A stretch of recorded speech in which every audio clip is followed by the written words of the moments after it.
3, 2, Tori. Yeah, what was it? My dad made this bridge out of an old trailer frame, and it's in my backyard.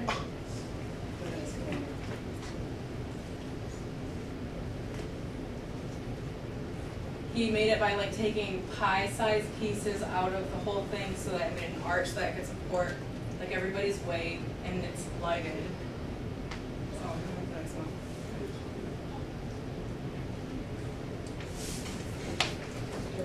This is the garden shed, and he made the chairs and pretty much did the entire thing.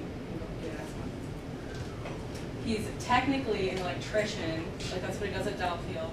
So there are, it's backward, but there are 6 lighting options in the garden shed, plus the fan, so that makes 7. And he's the one that taught me how to drywall, and he isn't really like, he didn't go to college or anything like that to like be a professional like carpenter, but it seems like he knows how to do everything even though he taught himself.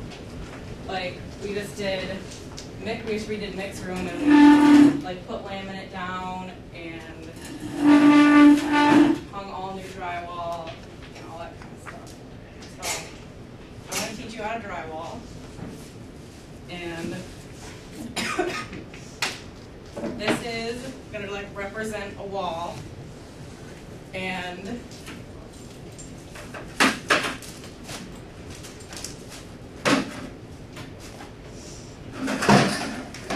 mud and drywall tape, shovels, and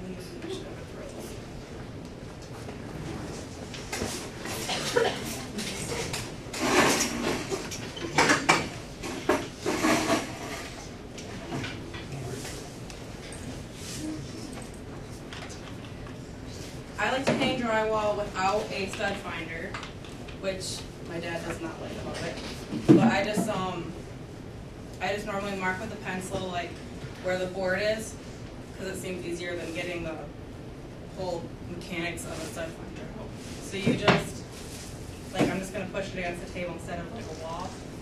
But you just take a screw, and I like to use like the shorter ones so they don't crack the board. But you just find a good spot.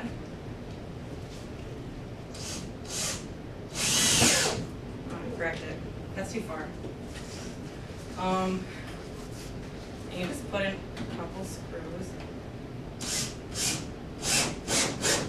You don't want to put it in so far that it rips the paper, like I did there, but you want to put it in so that when you mud it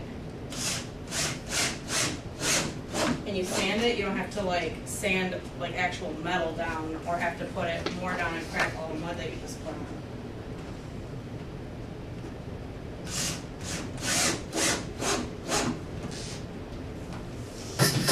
This mud is not that kind of drywall, but that's the kind that we normally use. This mud dries quicker, but it's not going to dry in time because it's really muddy and humid outside. And we actually did this horrible basement job one time, and it was in this attic, and it was like 100 degrees out, and it just was horrible, and it took like a week to dry. This is like the first coat, and you don't really put a lot on, you just use it to like stick the tape down. So you just get that all over like both the boards. It kind of looks like that.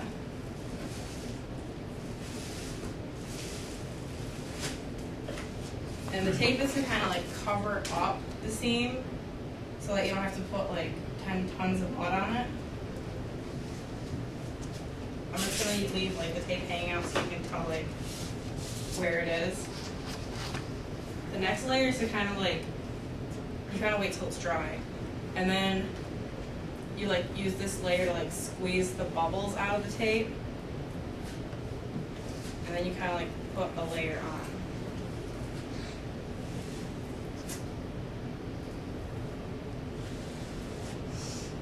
So I have a joke. What drywall tool do women take to a bar? idea. A stud finder.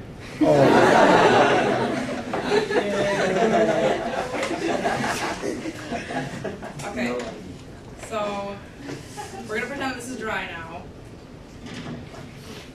The next coat is to kind of like even it out so that you can't really tell that it's been mudded, so that like when you go to paint it, it doesn't look like crap. So you just kind of put that on there, and you use the bigger one to kind of like, you push down on this side, so it kind of like, Dad calls it feathering. You like feather out all the side so it doesn't look like, see the difference? So you won't see it when you paint it between this and this.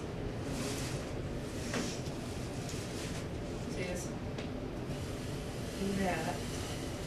Sometimes you might need to sand it and then put more mud on it, which I have to do a lot.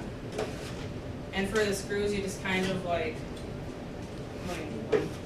you put like a kind of a blob on it, and then you just kind of smooth it out a little bit. After it's dry, I like to wait a couple days after you're completely done so that you don't have to worry about it. But this is like after it's dry.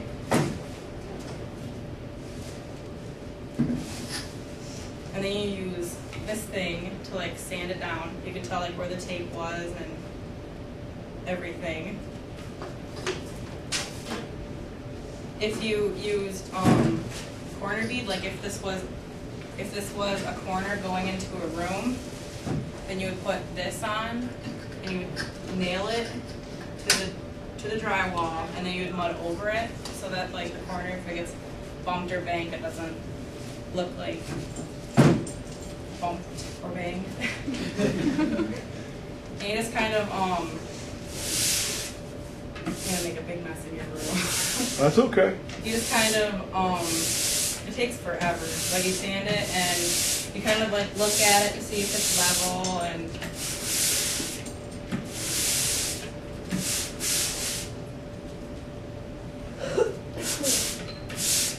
you can tell my dad does this one, he always put way too much mud on.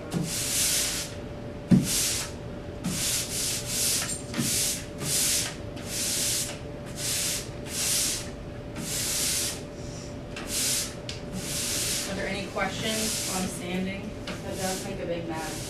It does.